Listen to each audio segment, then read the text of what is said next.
Magandang umaga po sa inyo lahat. Tayo po ngayon ay nasa ikatlong linggo ng pagdiriwang natin ng Pasko ng muling pagkabuhay.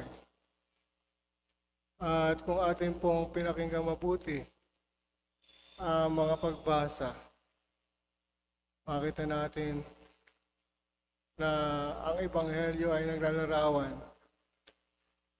ng muling pagkabuhay ng ating Panginoon sa pamamagitan ng dalawang alagad na wari bagang uuwing talunan sapagkat bigo yung kanilang pag-asa na ang Panginoon ay kitang-kita nilang pinaon sa krus at habang ito ay nakabayubay ay naghihirap hanggang sa ito ay mamatay. Kaya yung damdamin ng mga alagad ay parang nangihinayang sila. Parang nawalan sila ng pag-asa. Sapagkat yung kanilang tinitingnan na magiging hari ay patay na. Kaya para silang mga talunan. Kapag po tayo nakatikim ng pagkatalo, ano doon yung ating paninimtim? Ano doon yung ating kawalan ng pag-asa? Ano doon yung ating kawalan ng buhay?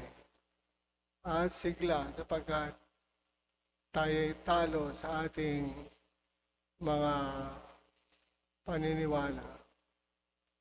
Ngunit nang makita nila ang Panginoon, hindi nila ito nakilala. Gayong kasabay na nila.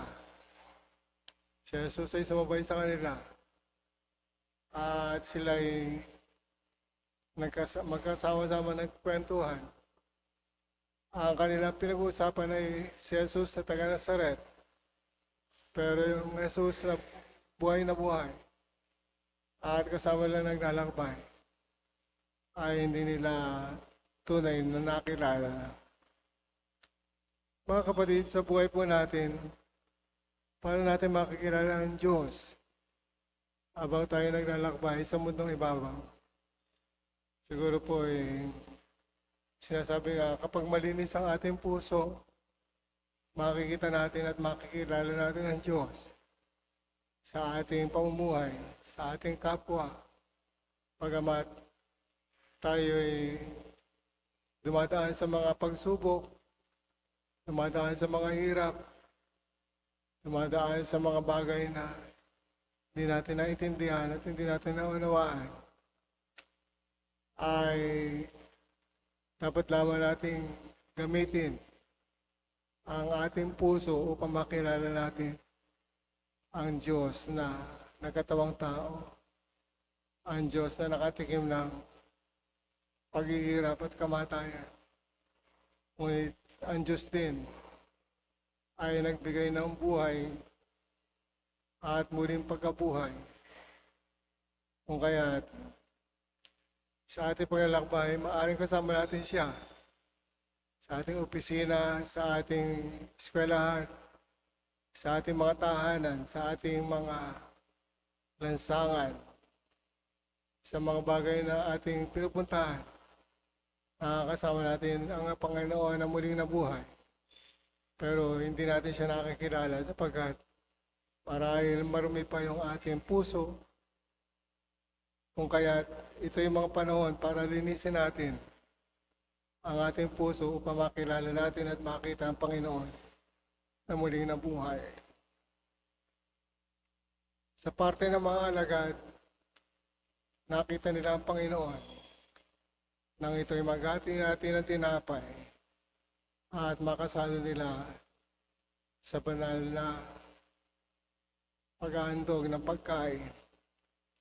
Kaya hindi naman para sa ating lahat, makita natin ang Panginoon na muling nabuhay at makasama natin siya kapag tayo ay nagsisimba.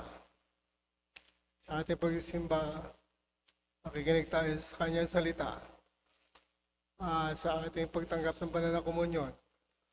nabubuksan din ang ating mga puso at nakikilala natin siya sa banal na Eucharistia, hindi lamang sa panahon ng kanyang pagpapakasakit, kundi bago sa panahon ng kanyang muling pagkabuhay.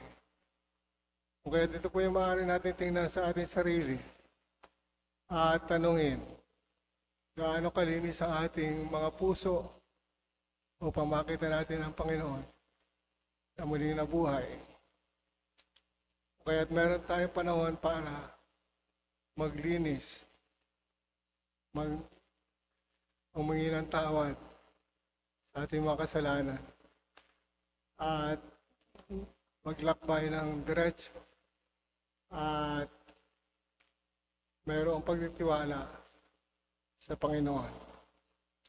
Kung kaya gamitin po natin ang banal na Eucharistia, ang ating ginagawang pagsisimba upang makilala natin si Jesus na muli ng buhay at siya makasama natin sa ating paglalakbay patungo sa buhay na walang hanggan.